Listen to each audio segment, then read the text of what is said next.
Boker Tov, une petite réflexion sur la 6e montée de Parashat Vaïra que nous étudions aujourd'hui. Dans cette montée, il y a 3 sujets. La fin de la plaie des bêtes sauvages, la plaie de dévers de la peste et la plaie de Shechin des ulcères. Revenons sur la plaie des bêtes sauvages. Dans cette plaie, la Torah précise « Vesamti fedut ben ami ou ben amecha » je mettrai une séparation entre mon peuple et ton peuple. C'est-à-dire que clairement et nettement on verra que les bêtes sauvages seront dans l'Égypte et le territoire occupé par les Béné Israël, Eretz Goshen, il n'y aura pas de bêtes sauvages. Très bien, ce n'est pas la première fois qu'on voit ce phénomène dans les plaies, mais là ici, le rabbi dans l'Écoute Sichot souligne l'importance de la séparation entre Ami et Amecha. Pourquoi? Parce que qu'est-ce que la plaie des bêtes sauvages? Alors vous allez me dire, c'est exactement comme on nous l'a raconté depuis qu'on est petit. On s'imagine que le lion et la panthère et le tigre et l'ours sont là en train de se balader dans les rues de l'Égypte et d'attaquer, de manger, de mordre, de dévorer tout ce qu'ils avaient à se mettre sous la dent. Très bien. Mais quelle est la symbolique de cette plaie? Le rabbi souligne qu'en vérité, dans cette plaie, il y a quelque chose d'extraordinaire. Mis à part le fait que toutes les bêtes sauvages sont venues pour se régaler en Égypte, il y a une autre signification ici. Les bêtes sauvages représentent les différentes formes de mal qui peuvent exister. Ici, on sent qu'il y a une union de la sauvagerie du mal contre l'Égypte. C'est-à-dire que, alors que le lion représente une certaine forme de sauvagerie et que l'ours une autre forme, ils se sont unis pour lutter, à la demande d'Akadosh Baruch Hu, contre l'Égypte. Le rabbi dit dans la symbolique, c'est quoi? Ce serait une nation, une civilisation qui serait capable d'accepter toutes sortes de bêtes sauvages, c'est-à-dire toutes sortes de mal, de déviance, et cette union va détruire la nation. Aujourd'hui, dans notre société, on a un vrai problème.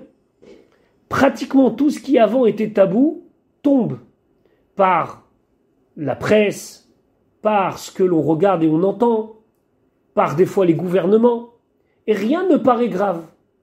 On parle d'une société qui ne veut avoir aucun tabou et laisser la sauvagerie, excusez-moi du terme, et les côtés un petit peu obscurs de chaque être humain prendre sa place dans la société. Ça, c'est la plaie des bêtes sauvages. Et cette union du mal détruit l'Égypte. Mais Akadosh Baruch Hu dit Vesamti fedut ben ami ou ben amecha. Akadosh Baruch Hu va marquer une différence claire entre son peuple, ici Ami, mon peuple, Amecha, ton peuple. Il faut bien comprendre que toutes les idées qui peuvent être des idées novatrices, des idées progressives, ce sont des idées qui parfois sont semblables à la plaie des bêtes sauvages. Pour savoir est-ce que c'est quelque chose que l'on peut accepter ou pas, il faut savoir d'abord faire une différence entre ces idées et nos idées et analyser les nouvelles idées et la progression, des fois pas dans le bon sens de la société, pour savoir si on peut les intégrer à notre mode de vie ou pas. Torah ou mitzvot n'est pas seulement là pour gérer notre manière de prier ou notre manière de faire Shabbat. Torah ou mitzvot, c'est aussi pour nous donner une direction de vie. Et lorsque, à côté de nous, il y a les bêtes sauvages, c'est-à-dire ce mélange de toutes sortes de mal qui, jusqu'à là, étaient chacun dans sa case. On ne trouvait pas une société qui englobait tout cela. Et maintenant, c'est englobé et c'est revendiqué. Alors, il faut se souvenir des paroles d'Akadosh Baruch Hu qui dit qu'au moment de la bête sauvage, on mettra une différence entre Ami et Amcha.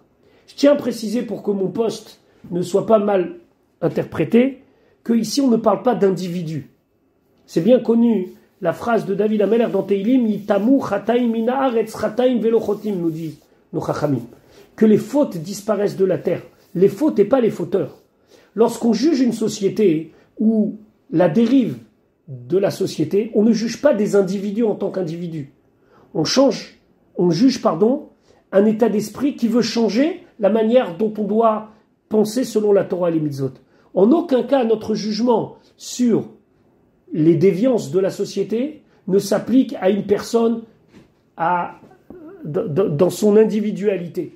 Il n'est pas question de demander la disparition de qui que ce soit et l'emprisonnement de qui que ce soit. C'est une réflexion sur quelles sont nos valeurs et quelles sont les valeurs qu'offre la société. Et il faut aussi réfléchir, et beaucoup plus réfléchir, sur ces valeurs-là, comme elles sont véhiculées pour nos enfants. Alors, Vesamti Fedout, Ben Ami ou Ben Amecha. Kadosh Baruch Hu, il dit, il faut mettre une barrière, une différence. Il faut bien réfléchir. Et il y a une différence entre Ami et Amecha. Je vous souhaite une bonne journée.